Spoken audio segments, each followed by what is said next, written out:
Their 11th defeat of the season. This is Wolves I'm talking about. Players losing their heads again, and a manager that began discussing the situation as me and them.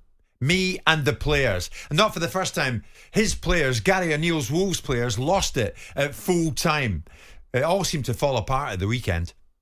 The set play goal, I would happily take responsibility for, as you know, if the players were stood in the right place. For some reason, two of them have decided to change roles very late on in the game. And I'm 100% confident if we were stood in the right spot that our player goes and heads that way. So that's the players' decision making under stress. Things like that players will change things around and try and find fixes for things all the time. But that was a real poor decision from them in a really important moment. The first goal is unacceptable for Premier League level. Saw Liam Delap score that goal probably a lot when he played under 18s against kids that were 2 foot smaller than him. He looked like he was playing 2 years up, bashing people out of the way and running through. But not acceptable to concede that goal at Premier League level. Liam Delap won't score that goal against any other Premier League team. So two areas that we're really struggling with, and both are really related to like physicality and being able to cope with physicality in our sort of defending areas. But the real damning verdict is when we are close to maximum, we're still not able to come out on top in a game that we should have come out on top on easily.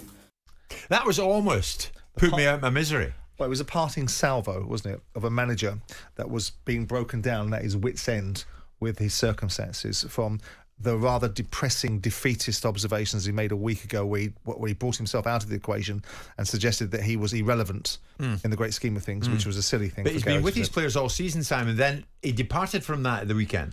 Well, as I say, it's the parting salvo of a manager that knows that he's about to get fired, I suspect, because I think most people were surprised that he was still in the job. Not because we want Gary O'Neill out of a job, and not because it's one of those things where you want to talk about how many people are going to get fired, but because Gary had put himself in the way of the question. And when he addressed the media a week or so ago, and the way he spoke to the media was so defeatist, it felt like there was just the only thing that was holding him up was his tracksuit bottoms.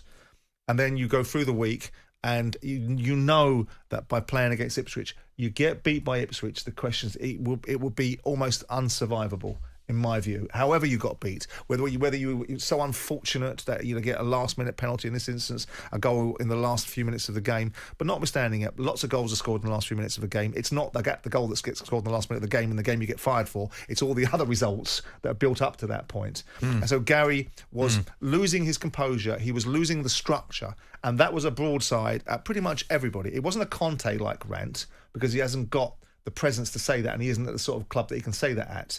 But it was basically, this lot, including you in the boardroom, haven't given me what I think you should be giving me. You over there have sold every single player. Max Kilman's gone. The other centre-back's gone. I'm playing with people that have got no physicality and make decisions that they shouldn't be making. And you players, you're just not doing it anymore. So what is that? Context or excuses from Gary? I think it's a bit of both, isn't it? I think that which part of what he said are not facts.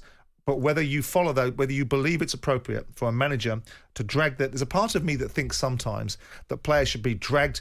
Sunlight is the best disinfectant. I think they should be dragged into the spotlight and be hauled out for their inadequacies.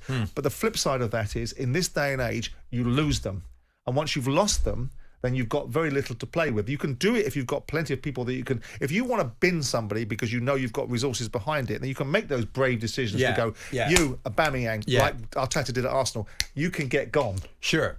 Yeah. But with Gary O'Neill and with most managers, it's a difficult space. And I don't know what it says about footballers. I honestly don't, because we laud and applaud them. But when it comes down to it, coaches set them up. But players make decisions. Players make mistakes.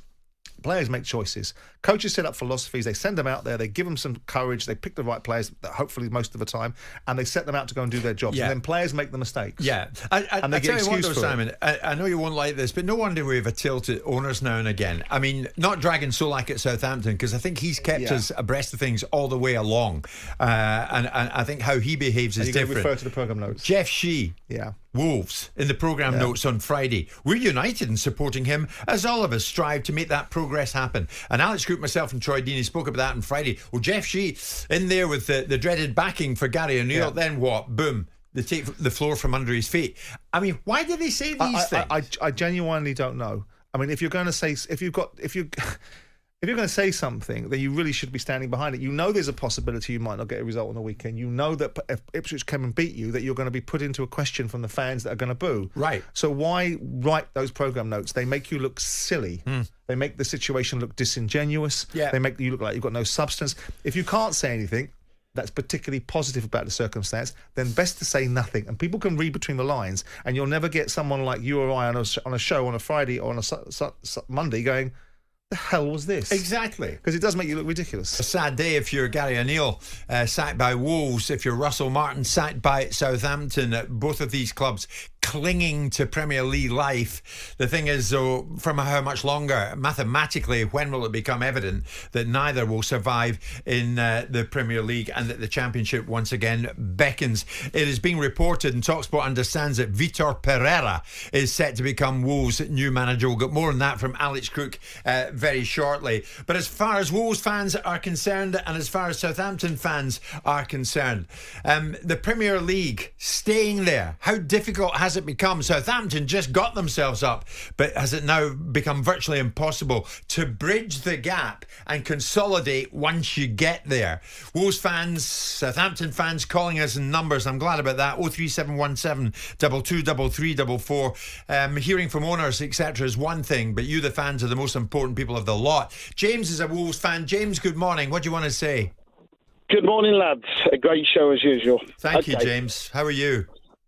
I'm fine. Look, all this nonsense about we're going to go down. It's December, for God's sake. Ask me at the middle of April if we're going to go down, and I'll let you know. Okay? David Moyes, Graham Potter, Harry Potter. We don't need you. Nobody is bigger than our club. Okay? So I honestly believe Pierre will come in and he'll do a good job. Okay? And like I said, it's too early to call. And all these media people are ever so silly because they're going to have egg on their face saying that we're going to go down or whatever. For God's sake, how can you call it in December? You can't. Nobody knows what's going to happen. No, but James, you must admit, mate, the signs are not great. You're 19th, 2 wins from 16, and you're 5 points from safety. Right. And the players are in a ruck at the end of each game, it seems. 5 points. That's two wins. We've got a great squad. We just need to buy a couple of players or bring a couple of players on loan. Yeah, this nonsense about we're going to go down. It's December, for God's sake. Ask me March or April. Yeah, it's too early to call. Yeah, and media are talking a load of rubbish. Honestly, you really are. Honestly. Well, James, I'll ask you straight. I mean, Simon and I both know Gary O'Neill well. He's been in the studio with us. We like him. Was it the right decision to sack him? Yes, I think it was, I'm afraid, But I wanted to give him 2 more games up to the end of December. But, it is what it is. We just got to move on, bring in the new manager. And let's hope he's another Nuno and not somebody else, Because we've been here before. We've had Portuguese... We've had Portuguese managers before. I honestly believe this guy will do a great job. Okay, I mean, James, Simon's beside me. Simon, you've got to admire his optimism, that's for sure. That's what you want to hear in a fan. Well, I'd prefer to hear optimism than people saying to a manager, get out of our club. But I do think Wolves are in a relegation battle.